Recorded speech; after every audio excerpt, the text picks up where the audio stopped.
Erica back on the Crafty Meraki YouTube channel, and I thought we'd have a Meraki moment today. So we are going to be doing some die cutting, and I really like these word layering dies, so we are definitely going to be using some of those.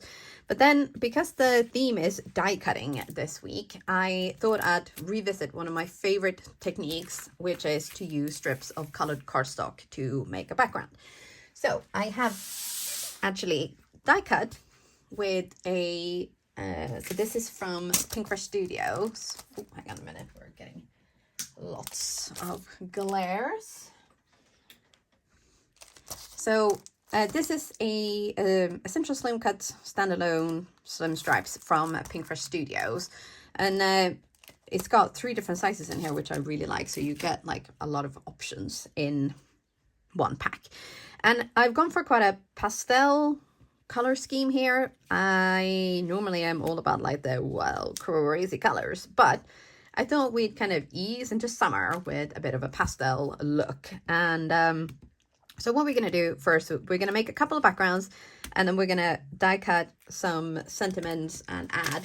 I do actually have some already die cut, and we will see like once these are all put together. This one is from a previous card where I used the opposite one, so the shadow is actually white, and then the slim shadow, if you like, is black. So I made 2 because I wasn't sure which one I was going to use, and now I have this pretty one, so maybe this will go on one card.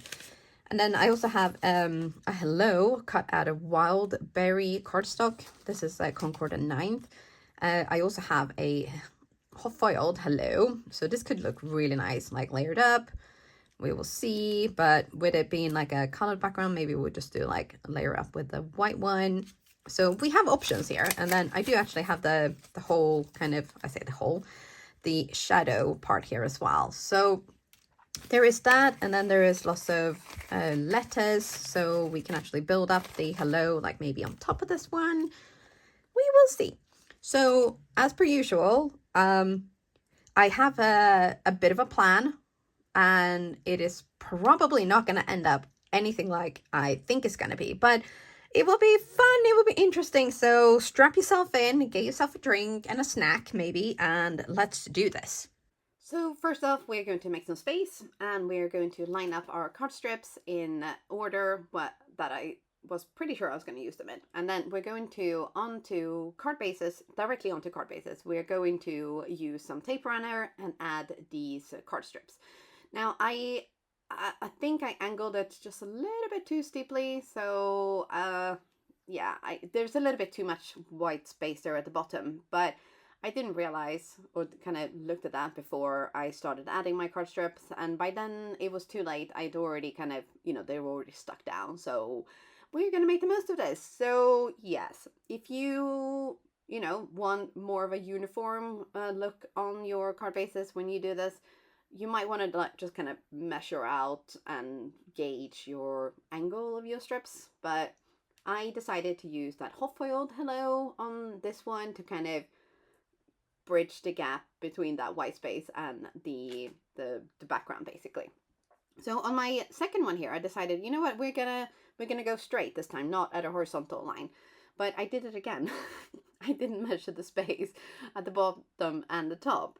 So I thought I did, but turns out I did not, because I'm not great with numbers, and math is definitely not my strong suit. So we ended up, I ended up with another uneven gap at the top, and I almost thought, you know what, I might have to like cut out another color, but I didn't have really one that would kind of fit with the colors and still be in that pastel shade. So I thought, oh, okay, what are we gonna do here?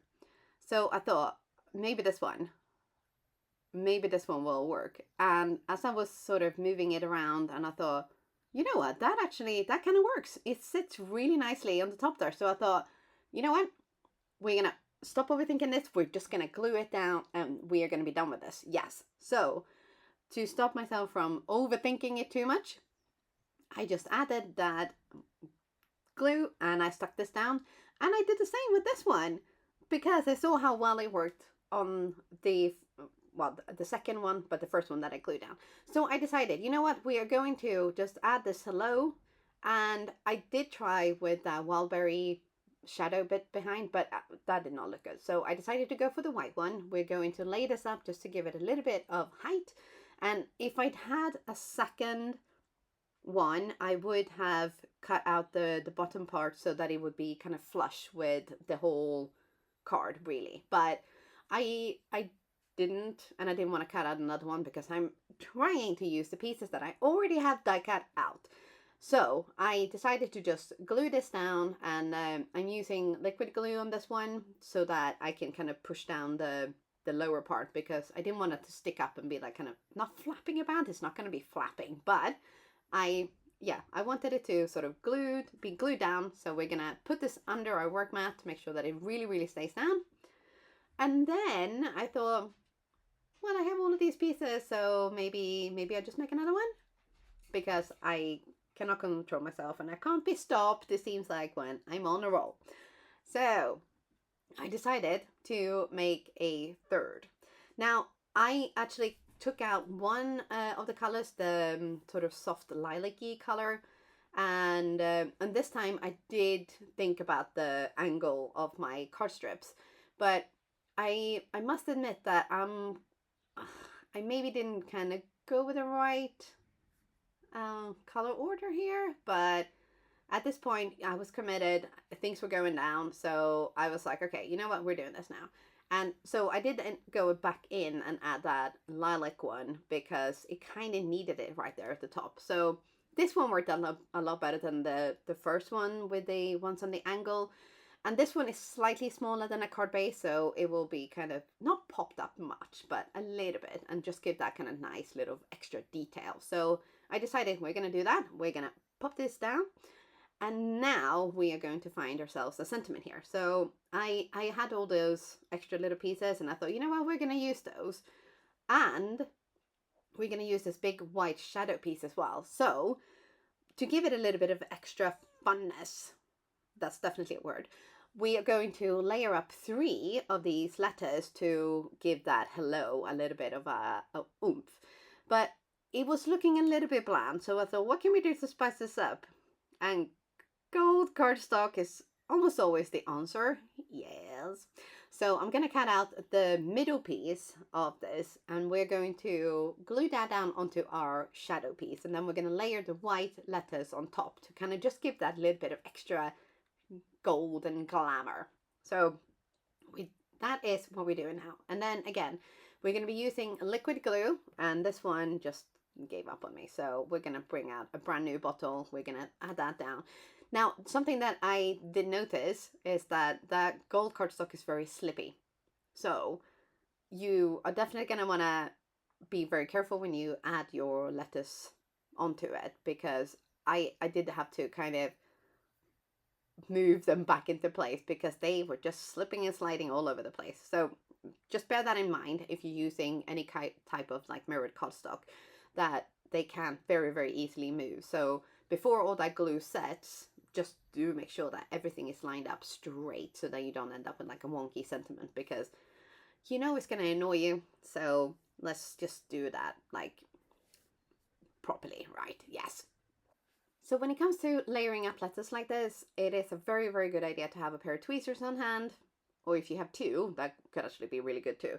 So, and also always use liquid glue, always, but don't go like crazy, because when you do put them together, there's a very big chance that some of that glue will, you know, squeeze out and be all sticky. So just, you know, bear that in mind.